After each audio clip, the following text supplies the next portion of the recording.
DC books ഉടമ Ravi DC AKG സെന്ററിൽ DCയുടെ literature ഫെസ്റ്റിവലിന് CPIM സംസ്ഥാന സെക്രട്ടറി ക്ഷണിക്കാനാണ് എത്തിയത്. EP ജയരാജന്റെ ആത്മകഥാ വിവാദത്തിൽ DC ബുക്സിനെ മുഖ്യമന്ത്രിയും CPIM രൂക്ഷമായി വിമർശിച്ചിരുന്നു. ശ്രീജിത്ത് ചേർന്നു. ശ്രീജിത്ത്, തെരഞ്ഞെടുപ്പ് വേളയിൽ ഇറങ്ങിയ EP ജയരാജന്റെ ആത്മകഥയിൽ DC ലിറ്ററേച്ചറിനെ അല്ലെങ്കിൽ DCക്കെതിരെ CPIM രംഗത്തെത്തി നമ്മൾ കണ്ടതാണ്. ഇപ്പോൾ DCയുടെ ഉടമ ഇപ്പോൾ AKG സെന്ററിൽ എത്തിയിരിക്കുന്നു. എങ്ങനെ വിലയിരുത്താം?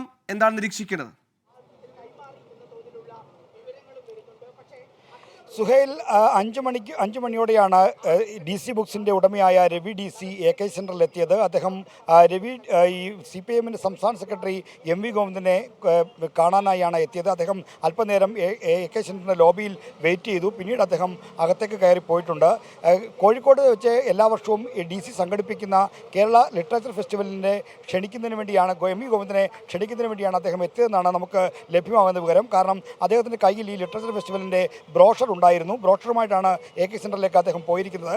ഈ EP ജയരാജൻ്റെ ആത്മകഥാ വിവാദവുമായി ബന്ധപ്പെട്ട് DCക്കെതിരെയും രവി DCക്കെതിരെയും ശക്തമായ വിമർശനവുമായി CPIM നേതൃത്വം രംഗത്ത് വന്നിരുന്നു. മുഖ്യമന്ത്രി അടക്കം പ്രസാധക കമ്പനി കാണിച്ചത് മര്യാദയല്ല എന്ന മട്ടിലുള്ള പ്രതികരണങ്ങൾ നടത്തിയിരുന്നു.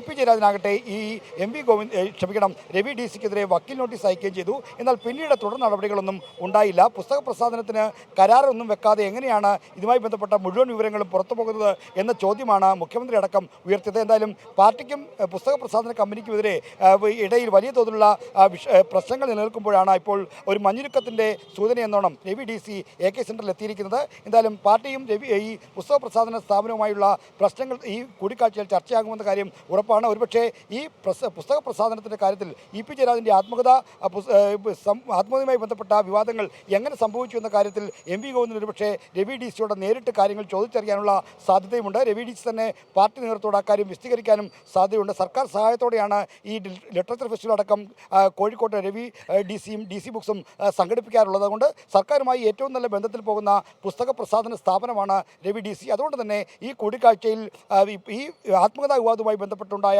സംഭവങ്ങൾ എന്താണെന്ന കാര്യത്തിൽ കൃത്യമായ ഒരു വിശദീകരണം രവി DCയുടെ ഭാഗത്തു നിന്നുണ്ടാകാൻ സാധ്യതയുണ്ട്. പാർട്ടി നേതൃത്വം അത് ചോദിച്ചറിയാനുള്ള സാധ്യതയും തള്ളിക്കളയാൻ കഴിയില്ല. സമീപകാലത്ത് CPIMനെ ഏറ്റവും പ്രതിരോധത്തിലാക്കിയ തെരഞ്ഞെടുപ്പ് വേളയിൽ വന്ന EP ജയരാജന്റെ ആത്മകഥാ വിവാദത്തിൽ പ്രധാനിയായ DC ബുക്സിന്റെ ഉടമ ഇപ്പോൾ CPIMന്റെ ആസ്ഥാനത്തെത്തിയിരിക്കുന്നു. പിണക്കം മാറ്റാനാണോ, മഞ്ഞുരുകുമോ? ഇത്തരത്തിൽ ഒരുപാട് ചർച്ചകൾ കൂടി ഈ സന്ദർശനത്തിന് പിന്നാലെ വരിക.